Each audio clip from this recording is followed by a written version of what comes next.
Hello ladies, gentlemen, and persons in between. My name is Tim Snorman, and today we continue our discussion about how technology affects the world of politics.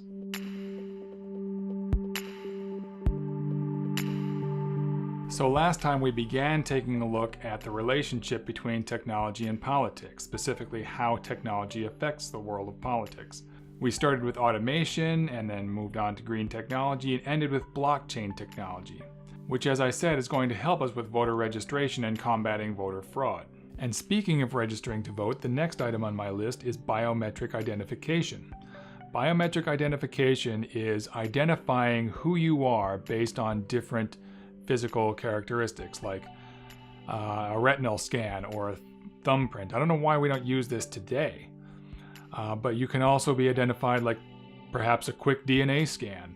It'll prick your finger and take your blood. Yep, you're you. Or it can identify you by your gait, the way you walk. There's all kinds of different physical characteristics that are unique to you that could be used to identify you. And this will make voter registration much easier because it will be difficult to lie about who you are. It will be the ultimate voter security protocol. Together with blockchain technology, local governments will know exactly who you are, and it will be impossible to fake your identity. You will not be able to vote fraudulently. Social media. This is a way that technology affects politics now. Thanks to big data and analytics, it is now possible for campaigns to identify who their likely voters might be.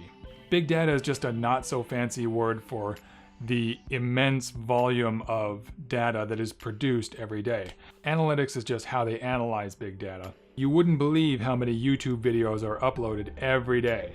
You wouldn't believe how many tweets are sent every day, how many emails, how many likes, how many photos are shared. There's just insane amounts of data produced and exchanged every single day, every single minute on the internet. And using all of the publicly available data about you, campaigns can develop a pretty accurate profile of who you are and who you're likely to vote for, and what might sway you to vote for someone else. They can identify the issues that you're concerned about and tell you why a given candidate has the best plan for dealing with that. This is eventually going to result in targeted ads. You know how a lot of the commercials you see on TV or the radio or newspapers, they just kind of shotgun them out there and hope that the people who are interested in the product or service will see the ad and buy the product or service. But they're not really aimed at you specifically. As big data and analytics get more and more sophisticated, product and service providers will be able to identify who is likely to be interested in their product or service. The same way, political campaigns will be able to identify who is likely to vote for their candidate and who isn't, and who could be swayed. And they can craft their ads in such a way that a skeptical voter who isn't likely to vote for their candidate might be won over by the right argument. And they can make sure that the ads they develop are targeted at the right voters. Social media is already changing the way we communicate with politicians. Every politician worth their salt is on social media. Every one of them has a Facebook page, every one of them is on Twitter. Even if the politician themselves is too much of a dinosaur to have social media profiles, they're at least smart enough to have one of their aides develop a social media profile and handle it for them. This changes the kind of access that they have to us and that we have to them. If you want to, you can probably tweet your congressman right now. You can send an email to them, you can track what they're doing, you can track what they voted on. There's websites available to tell you what your candidate voted on. Speaking of which, you know what I'd like to see? I'd like to see a candidate run for office and vlog about it like at least once a week, preferably every day. Wouldn't you like to see that? Wouldn't you like to see the whole process from beginning to end? See what it takes to file the paperwork to become a candidate and run with a particular party, and then all the kind of events that they go to. They could just get on every day and say, today I went to this fundraising event and talked with this group of people, and I met with these lobbyists who wanted to offer me money, and I told them to go eat dicks.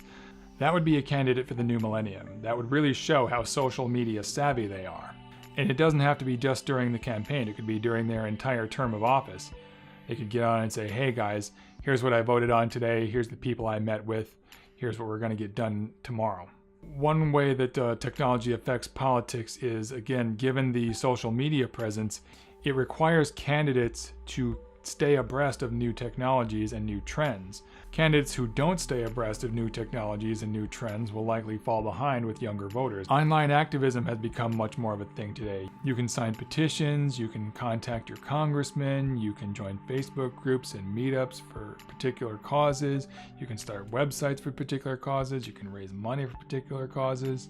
You can do what I'm doing and get a message out. Before I go, another announcement about the scheduling of this channel. Again, still doing research on how to have a successful channel, and one of the things that's been recommended is that doing a video once a week is not enough. Now, I don't have a lot of time to shoot and edit new videos. I've always wanted to do more than one, but no more than 3 videos a week. But I thought, well, when am I going to have time? And then I realized what I can do is make longer videos and cut them into shorter episodes. So that's what I'm going to do. I'm going to try to talk for as long as I can about the subject matter and make longer videos and then cut them into possibly shorter episodes. I've been aiming for 10 to 15 minutes. I'm probably going to aim for more the 5 to 10 minute range. So I'm going to try to talk for 15 to 30 minutes and cut each episode into 2 or 3. I'm probably going to be inconsistent about my schedule as far as how many videos a week I'm going to release. I'm going to release at least 1 video per week, but it might be 1 video this week, 3 videos next week, 2 videos next week, 1 video next week, 3 videos next week. It's going to vary from week to week. I'll try to do 3 every week as often as I can, but it kind of depends on, again, how much material I can come up with to talk about. So tell me in the comment section what you think. What are some ways that you can see technology affecting the political process? How do you think technology is going to change politics in the coming decades? Thank you very much for watching this video. I also want to thank the people. I want to thank my subscribers. I really appreciate you and love you. Thank you very much for your support. I want to thank everybody who has liked my videos and thank everyone who has shared my videos. The dream here is for me to make a living doing this and other things that I love doing. If I could do nothing else, if I didn't have to worry about money, I would make videos. And if I had, I would make other videos where I'm just not sitting here talking all the time, but the dream is to just make a living doing videos. So I really, really appreciate all of you who are subscribing and liking and sharing and so forth. If you haven't done any of that, please do it now. Please like, share, comment, subscribe. I very much appreciate your support, and I will see you next week on another episode of Serious Issues.